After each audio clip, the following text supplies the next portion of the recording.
Shalom, Sobat SCTI yang saya kasihi di dalam Tuhan Yesus Kristus. Selamat pagi.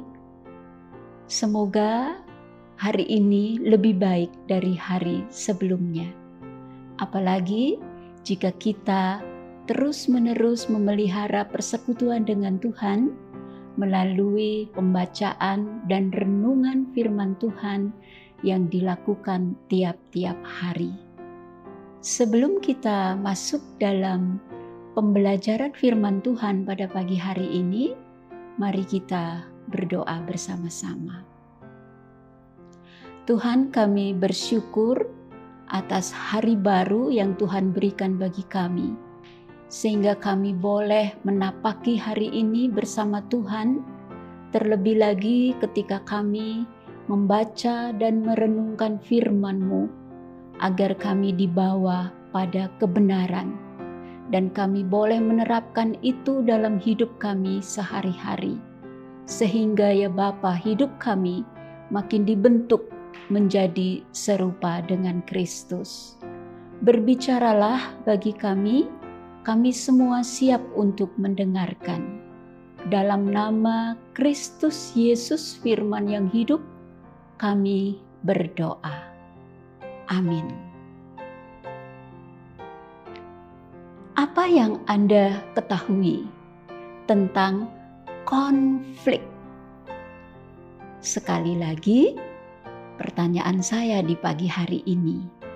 Apa yang bisa Anda katakan tentang konflik? Istilah ini bisa dimaknai dari sisi negatif maupun dari sisi positif.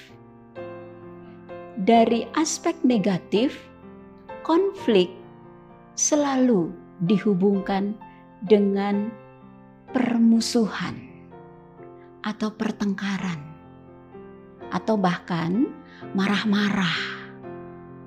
Sehingga orang yang merasa nggak pernah marah-marah, merasa saya nggak pernah konflik. Konflik juga bisa dimaknai secara negatif dengan hal yang tidak normal.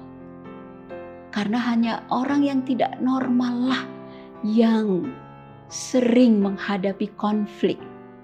Saya orang normal, jadi saya nggak pernah menghadapi konflik. Begitu juga ada yang berpendapat bahwa konflik itu harus dihindari. Kalau mau sukses, hindarilah konflik. Bagaimana caranya menghindari konflik? Karena tiap-tiap hari, setiap orang pasti menghadapi konflik. Jadi sebenarnya konflik itu apa?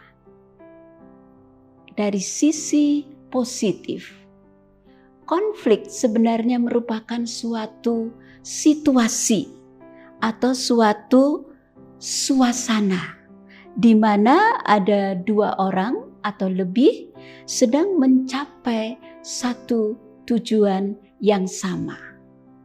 Dan tujuan itu hanya satu pemenangnya. Kita sedang menikmati PON nasional di Papua, ramai sekali itu. Banyak orang berlomba-lomba ingin pergi ke sana. Untuk apa? Untuk melihat sebuah kompetisi olahraga. Dari berbagai macam cabang olahraga yang diikuti oleh para atlet, semuanya sedang berlomba-lomba untuk mencapai tujuan menjadi juara satu. Dan juara satu itu hanya satu orang, walaupun pesertanya banyak orang. Sebenarnya ini situasi konflik, tetapi kan nggak pakai marah-marah, nggak pakai pertengkaran. Ya, jadi itu makna secara positif dari sebuah konflik. Makna lain, konflik adalah dua atau lebih objek yang secara agresif sedang berusaha untuk menduduki posisi yang sama pada waktu bersamaan. Saya ingat akhir semester yang lalu ada pemilihan Senat Mahasiswa STTII. Wow, itu suatu kedudukan yang cukup bergengsi di STTII Jogja. Sehingga ketika terjadi pemilihan tersebut, para calon ketua Senat Mahasiswa harus memberikan presentasi mereka tentang visi dan misi jika menjadi ketua Senat Mahasiswa. Nah, sebenarnya para calon ketua Senat Mahasiswa itu sedang berkonflik karena mereka sebenarnya sedang merindukan satu posisi tertentu secara bersamaan, tetapi yang bisa mencapainya hanya satu orang. Contoh ketiga yang saya berikan terkait dengan konflik secara positif. Konflik sebenarnya adalah perjuangan atas nilai-nilai. Karena terbatasnya status, karena terbatasnya kekuatan, karena terbatasnya sumber daya, maka tujuan dari pihak yang pertama tentunya ingin menyingkirkan pihak lain supaya dialah yang bisa memperoleh sumber daya tertentu. Misalnya, kalau para mahasiswa berebut untuk mendapatkan beasiswa, ini sebenarnya adalah sebuah konflik, tetapi kan tidak pakai pertengkaran. Nah, kembali berbicara tentang konflik, sebenarnya ini adalah keadaan di mana setiap orang pasti menghadapinya, siapapun itu. Baik pribadi, keluarga, juga dalam kelompok-kelompok, bahkan dalam jemaat, masyarakat, bahkan bangsa dan negara. Di dalam Alkitab juga dilaporkan ada konflik-konflik personal yang terjadi. Perjanjian Lama memberikan contoh Abraham dan Lot, konflik tentang lahan. Saul dan Daud, konflik tentang popularitas. Ya. Kemudian di dalam Perjanjian Baru juga demikian. Yesus dan murid-muridnya berkonflik tentang banyak hal. Yesus dan para ahli Taurat. Dan salah satu contoh yang saya suka ialah Maria dan Marta.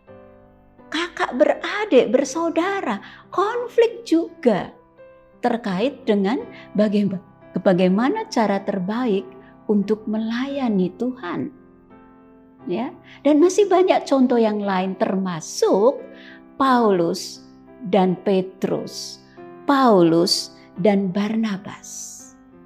Oleh karena itu, pada kesempatan ini, mari kita bersama-sama merenungkan tentang satu kebenaran yang diambil dari Filipi pasal 4 ayat 2 dan 3. Bagaimana gaya manajemen Rasul Paulus dalam menangani konflik personal yang sedang terjadi di tengah-tengah jemaat. Saya ingin membacakannya, Filipi pasal 4 ayat 2 dan 3. Eudia kunasehati dan Sintike kunasehati, supaya sehati sepikir dalam Tuhan. Bahkan ku minta kepadamu juga, Sunsugos, temanku yang setia, tolonglah mereka, karena mereka telah berjuang dengan aku dalam pekabaran Injil, bersama-sama dengan Clemens dan kawan-kawanku sekerja yang lain, yang nama-namanya tercantum dalam kitab kehidupan.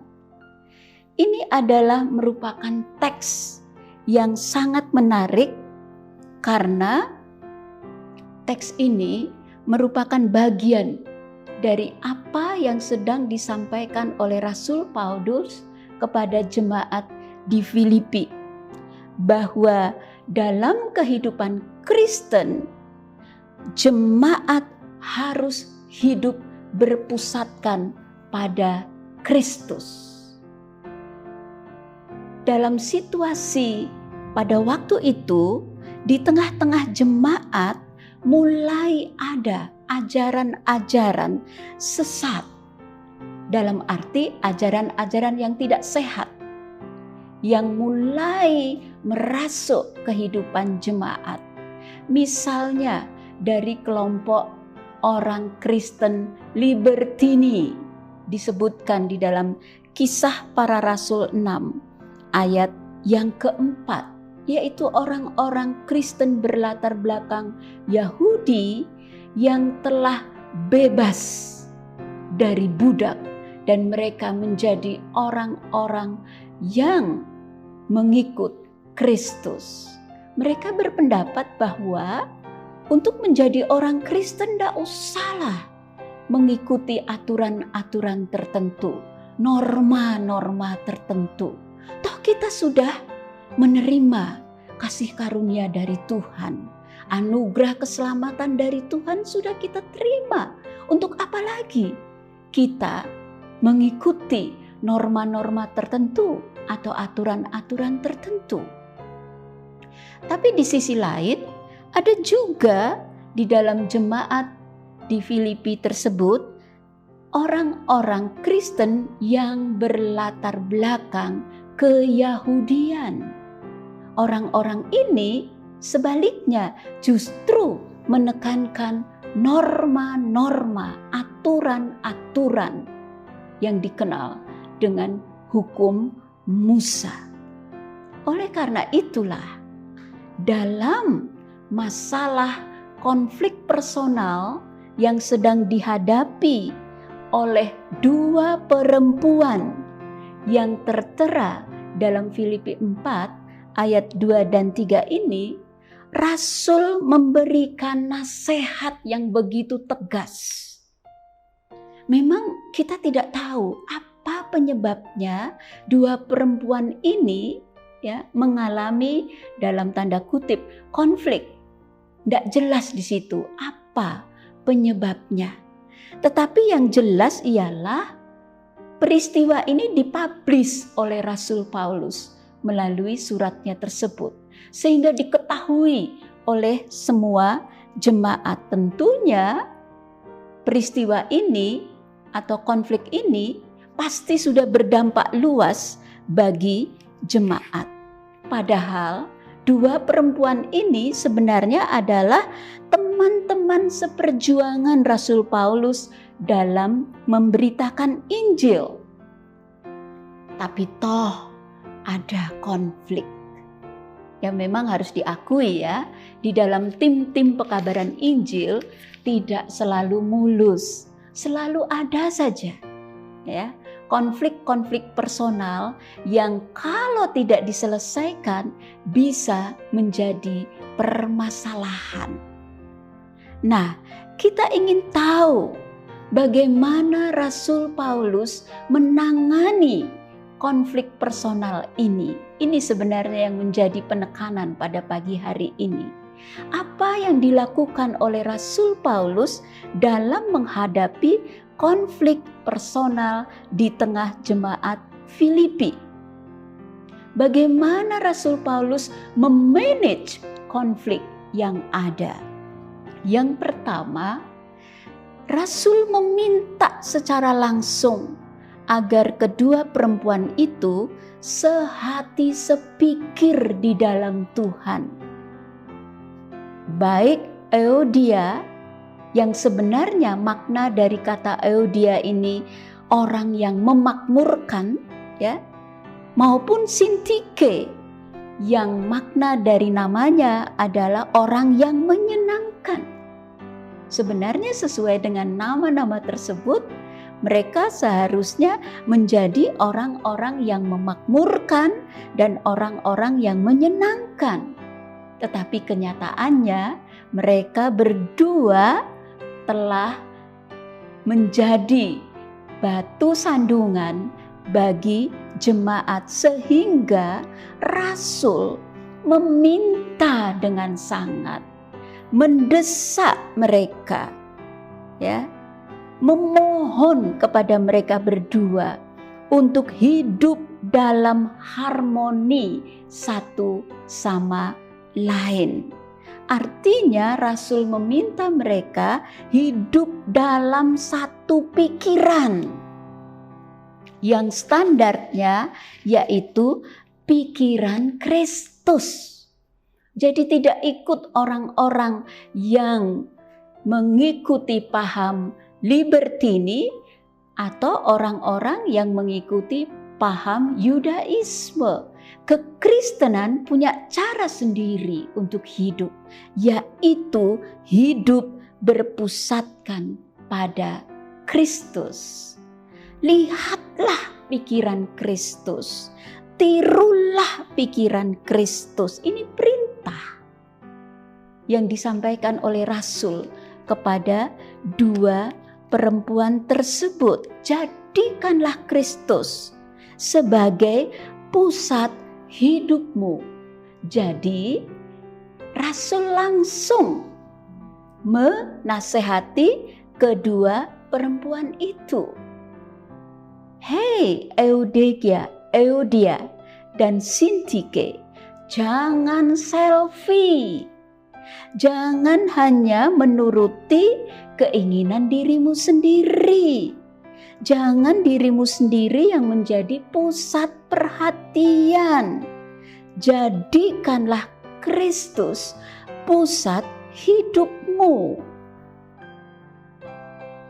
Ini adalah cara pertama yang ditempuh oleh Rasul dalam menghadapi konflik personal di tengah-tengah jemaat di Filipi. Cara kedua yang ditempuh oleh Rasul dalam menangani konflik jemaat di Filipi, khususnya kedua orang perempuan itu, ialah dalam ayat yang ketiga, meminta tolong orang lain untuk menangani konflik tersebut. Dalam hal ini ialah sunsugos. Ini bukan nama seseorang, tetapi menunjuk kepada istilah teman senasib atau teman sekerja atau teman seperjuangan. Rasul Paulus mempercayakan tugas penanganan konflik ini kepada teman seperjuangan dalam tim pekabaran Injil yang termasuk di dalam tim itu. Memang disebut di sini ada Clement dan lain-lain, ya, orang-orang yang begitu dekat dengan Rasul. Tetapi ada juga penafsir yang mengatakan bahwa kemungkinan orang ini adalah Lukas. Siapapun dia, yang jelas Rasul meminta supaya dia dan tim, ya, dapat membantu untuk menangani konflik personal yang sedang terjadi di dalam tim tersebut. Dengan perkataan lain, sebenarnya Rasul Paulus meminta teman senasib, teman sekerja, teman seperjuangan itu untuk menjadi manajer konflik. Nah, ini yang menarik.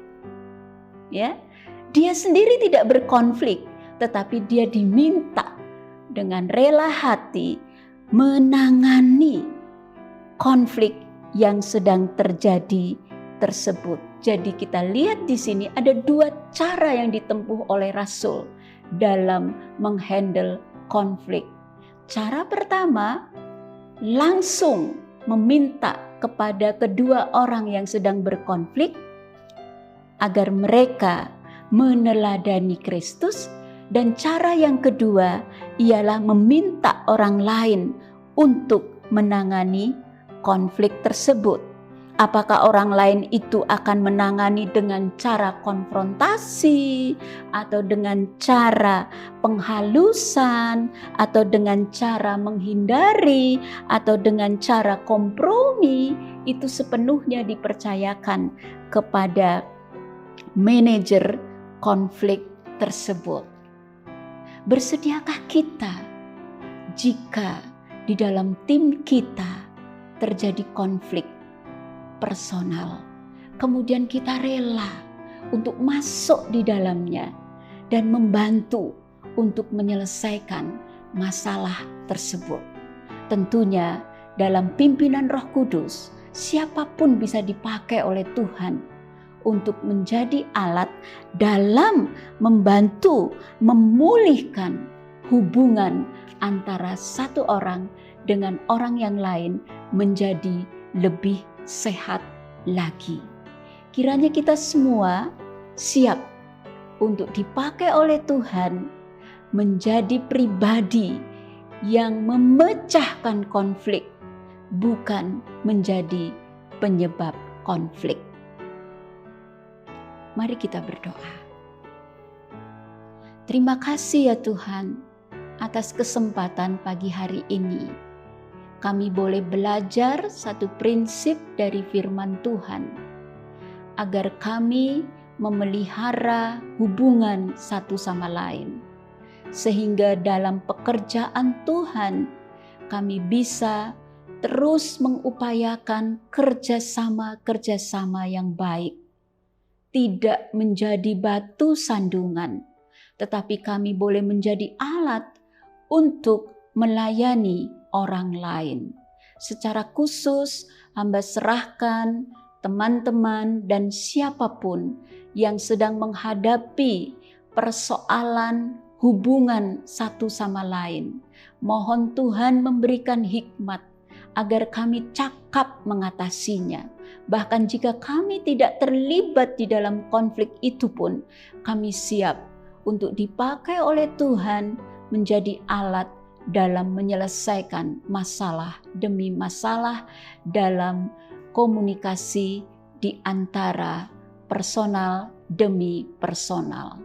Kami bersyukur atas teladan Kristus dalam hidup kami, sehingga kami terus memandang kepadamu dan percaya Tuhan menyelesaikan segala pergumulan dan persoalan yang sedang kami hadapi.